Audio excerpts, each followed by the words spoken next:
And again, picking up on where Senator Billick left off, you've sort of traversed some of the budget cuts that you've suffered over the last 4 years, $10.3 million. You've gone into sale of assets, so particularly the sale of TV studios in Sydney. And you've obviously had the squeeze put on you, and you're doing the best that you can given the budget constraints that you're under, which makes it a bit mystifying that in the December MyEFO budget, there was an announcement that $47.3 million would be invested in 2 US blockbuster films, Alien Covenant and Thor Ragnarok, to Fox and Disney. Do these gargantuan American corporations actually need to be subsidised by Screen Australia? What's the purpose of that money? Senator, we didn't provide that money. No. Okay. Shoot, Senator Fifield, go for it. Thanks, Senator Ludlam. It's been the practice of successive governments to provide grants on occasion to secure particular film projects, and those grants are of a quantum that is the equivalent of lifting the equivalent benefit to the organisations as if the location offset had been increased.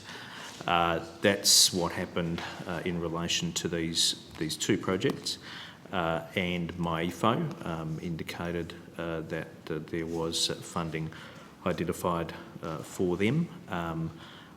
There were a range of savings across the communications and arts portfolios, and some of those went towards those 2 particular projects. So they come out of the arts portfolio or out of some other appropriation? Where's the money come from? Well, from the savings that were identified in MyEFO. Okay, so you're cutting the Australia Council funding, or I guess you would argue that that wasn't really a cut because it was being pushed across to Catalyst, but you wouldn't deny that Screen Australia has suffered pretty significant budget cuts since you come to government. I still don't understand why you would insist on transferring that money to 2 of the largest US entertainment corporations that are actually doing reasonably well in profitability without the Australian government's help. Well, it's important that Australia remains competitive when securing these sorts of projects. How does handing cash over qualify as competitiveness? Well, it in effect, as I said, provides support for those particular projects, which is the equivalent, as if the location offset was increased from 16.5% to 30%. Yeah. We are competing with countries who have equivalent offsets, which are set at levels that are more competitive than Australia. And the reason why successive governments have done this is because these projects do help to secure investment and therefore jobs in Australia, and that's a good thing. Has there ever been any kind of cost-benefit analysis done as to the relative benefits of handing the money across to Disney and Fox as opposed to just investing it directly in the Australian film industry? Well, this is also an investment in the Australian film industry because it's Australian crews and other people who work in film in Australia. I'm just asking whether you've assessed the relative benefits. Who are employed. Yeah. There has been work done in terms of the number of jobs and the economic benefit that flows from these sorts of projects. Senator Fifield, could you, maybe without tying the committee up too much, could you point us to some of that work that you've... Look, I don't have it to hand here with me at the moment. That's what I'm saying. If you could take on notice. Happy to. What I'm actually after is any work that's been done on the relative benefits of pushing nearly $50 million across to these big American corporations as opposed to directly investing that money in the Australian film industry. You cut $10 million out of Screen Australia over 4 years and handed more than four times that amount of money across to Fox and Disney. Has any cost-benefit analysis of those 2 very different strategies been done? I dispute that it's an either-or proposition, and that this grant or these grants don't actually benefit After the the relative benefits. the Australian film industry. And I'm happy for it not to be either or. If you'd stop cutting Screen Australia's budget, I probably wouldn't come in here quite so stridently, but that's precisely what you've been doing. So I'm after the relative benefits. Senator, we'll take on notice any relevant work about the benefit of these sorts of grants. Yeah, okay, I'd appreciate that. Getting back to you, Mr. Mason, you might have put some answers on the record when Senator Billick was pursuing this line of questioning, but have you had to reduce staff numbers or cancel any programs over the third time in 18 months that Screen Australia's had its funding cut? No, we have been able to quarantine the budget for this fiscal year. So, no. Okay, that's a quick note. Were you consulted before the decision was made out of that MyEFO in December around the grant to those big American production companies? That was not something which was relevant to Screen Australia. Well, Senator Fifield said it does support the Australian film industry. That's pretty squarely your remit. I mean, I would say on record that obviously we care about everyone who's employed, so at least I was delighted that the money stayed within the screen sector. Yeah. There'd be a lot of films that would be looking to come to Australia, and those two received support above the location offset. Maybe this is more appropriately to you, Senator Fifield. Why those two films in particular? What kind of process goes through deciding we're going to privilege those two as opposed to others? I guess the way to characterise it would be that they were unsolicited proposals, but they were proposals that were put forward by the particular production companies, put to the Australian government, and when a proposition is put to government, government then has a decision to make. Is it going to take action or isn't it? And what we did was follow the precedent that is there and has been set by successive governments of all persuasions in relation to projects such as these. Doesn't sound like much of a process though. So an unsolicited bid gets slid under the door and you have a think about it and then you say, yeah, you can have $50 million. What's the process that operates before that decision is made? Coincidentally, that's almost exactly the amount of money that you cut from homelessness, not you personally, Senator Fifield, housing, homelessness, support for people fleeing domestic violence. It's actually more. Cut $44 million from those programs and handed $50 million over to American film companies. What's the process for deciding that? It's an unavoidable fact that you can't provide grants that don't cost money. A grant is a Commonwealth expenditure and it costs money. Yeah, I'm still trying to get that money back for homelessness. So should I just make an unsolicited bid? How does it work? Well, a proposal is, as I said, put forward. Put forward to who? It's put forward to government. It's assessed by the Ministry of the Arts. By you personally? I'm just going to do the courtesy of assuming you're not being deliberately vague, but it's just give us some specifics. Look, I'm not. $50 million. I'm not seeking to be anything other than helpful. But look, I'll ask Ms. Basser to take you through some of the things which the Ministry of the Arts look at before government takes a decision. Okay, that'd be great. I mean, ultimately, it is a decision of government, but there are some things that the Ministry of the Arts can do in the lead up to a decision being taken. Okay, sure. Sally Basser, Executive Director, Ministry for the Arts. Senator, these proposals come in from time to time and we have ongoing conversations with the proponents. We are assessing the benefit we assess the benefit to Australia in securing these productions, for example.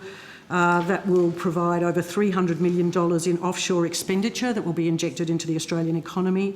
Over 3,000 jobs will be provided to Australians and the services of over 6,000 Australian businesses will be utilised. Those are some of the core things we go through every time with these companies when they come in with these proposals. The facts are that without some assistance, these films would not film in Australia, and many jobs in the creative sector would be lost, and the skills would be lost to Australia. We obviously work very carefully through the financials, in particular what the Australian component of expenditure will be.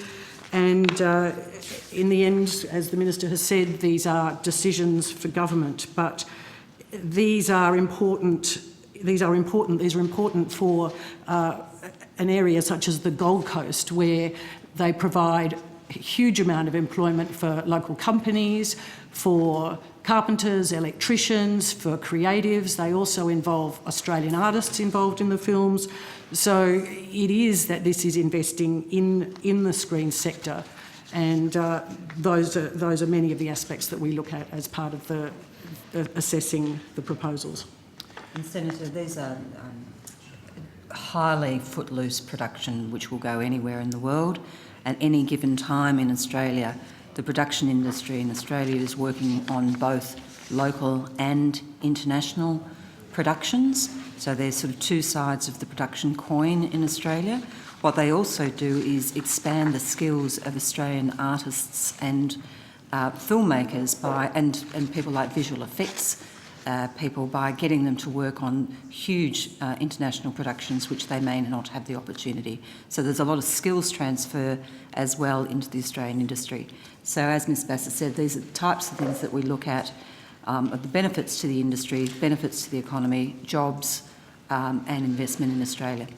And how do you assess, firstly, whether these companies would choose not to have located their production as part of their production in Australia if you hadn't offered this incentive? And secondly, how do you evaluate whether you couldn't have got those benefits or greater benefits from investing directly in screen culture in Australia rather than these inducements? Yep. Senator, on the first point, the Ministry keeps a very close eye on the incentives that are being offered by other countries. Our incentives are actually low by international standards, and in most cases our intelligence in the sector will tell us who else is bidding for these investments. So we usually know who's after them and what they're offering. So we're in an arms race with other countries. We're not in an arms race. We're very clever of these companies, isn't it, to set us against other countries? That is their business model, but they bring in huge productions into the country. In terms of the second question, I'm not aware that we've done a huge amount of research in that area, but I would just note for the $50 million that the government has supported for these two films, there's an outcome of $300 million worth of investment in the Australian film industry and the Australian economy. Thank you. I think that was the number you mentioned before. Could you provide us with some of the workings of the model that allowed you to arrive at that figure?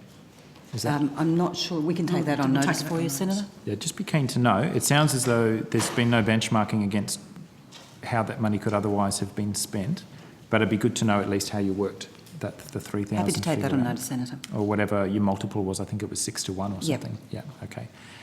I understand that Screen Australia talked to industry about a number of programs that I don't know about if it's programs or options that could have had the proceeds from the sale of Linfield being directed towards, and that some consultation did occur last year. Is that correct? That is correct. Okay, can you just talk us through whether you put particular proposals to the sector or whether you sort of opened the field up for suggestions from others? The latter, Senator. Well, in fact, we actually put some ideas just out, but generally, and said we were keen to hear feedback from people of what they thought could happen if that money was kept.